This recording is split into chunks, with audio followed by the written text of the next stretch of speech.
Hello everyone, আসসালামু আলাইকুম। Welcome to my Mariya's কিচেনে সবাইকে স্বাগতম জানিয়ে আজকের পর্ব শুরু করছি। আমার আজকের পর্বে থাকছে মিল্কশেক রেসিপি।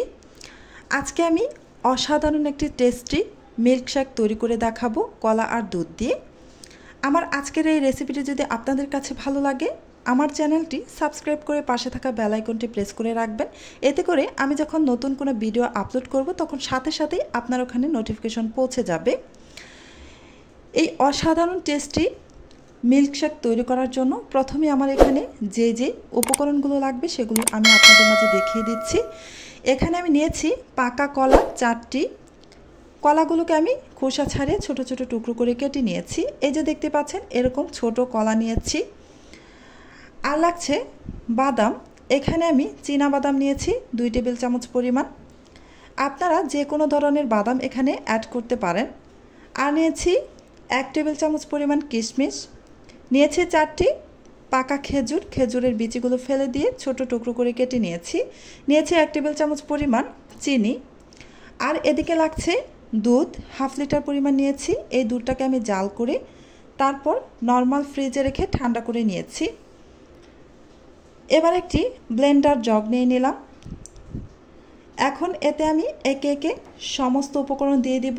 প্রথমেই দিয়ে দিচ্ছি টুকরো করে রাখা পাকা কলা 4টি, খেজুর দিয়ে দিচ্ছি 4টি, বিচিগুলো ফেলে দিয়ে আমি ছোট টুকরো করে কেটে নিয়েছিলাম। আর দিয়ে দিচ্ছি 1 টেবিল চামচ পরিমাণ কিশমিশ, দিয়ে দিচ্ছি 2 টেবিল চামচ পরিমাণ চীনা বাদাম। আপনারা আপনাদের পছন্দ মতো যে কোনো ধরনের ড্রাই ফ্রুটস এখানে অ্যাড করতে পারেন, অথবা শুধু কলা আর দুধ দিয়েও এই মিল্কশেকটা তৈরি করে নিতে পারেন। 1 টেবিল চামচ পরিমাণ চিনি দিয়ে দিলাম। এই মিষ্টিটা আপনারা আপনাদের পছন্দ মতো দিয়ে নেবেন, যে যেমনটা মিষ্টি খেতে পছন্দ করে।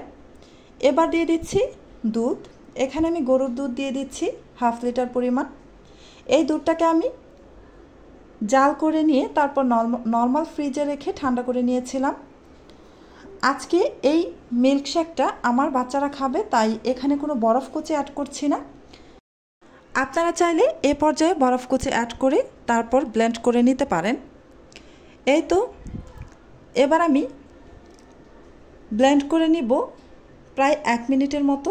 খুব বেশি সময় ধরে ব্লেন্ড করার প্রয়োজন নেই, 1 মিনিট ব্লেন্ড করে নিলেই হবে। যেসব বাচ্চারা কলা আর দুধ খেতে পছন্দ করে না, ওইসব বাচ্চাদের এভাবে মিল্কশেক তৈরি করে দিলে আশা করছি খুবই পছন্দ করবে। এই তো ব্লেন্ড করে নেওয়া হয়ে গেছে। দেখতে পাচ্ছেন কত সুন্দর হয়েছে। এবার আমি সার্ভ করে নেব। আমার আজকের এই রেসিপিটি আপনাদের কাছে কেমন লেগেছে কমেন্টের মাধ্যমে জানাতে পারেন। আজকের মতো এখানেই শেষ করছি। আবারও চলে আসবো অন্য কোনো দিন নতুন আরও একটি রেসিপি নিয়ে। আপনারা অনেক বেশি ভালো থাকবেন, সুস্থ থাকবেন। আল্লাহ হাফিজ।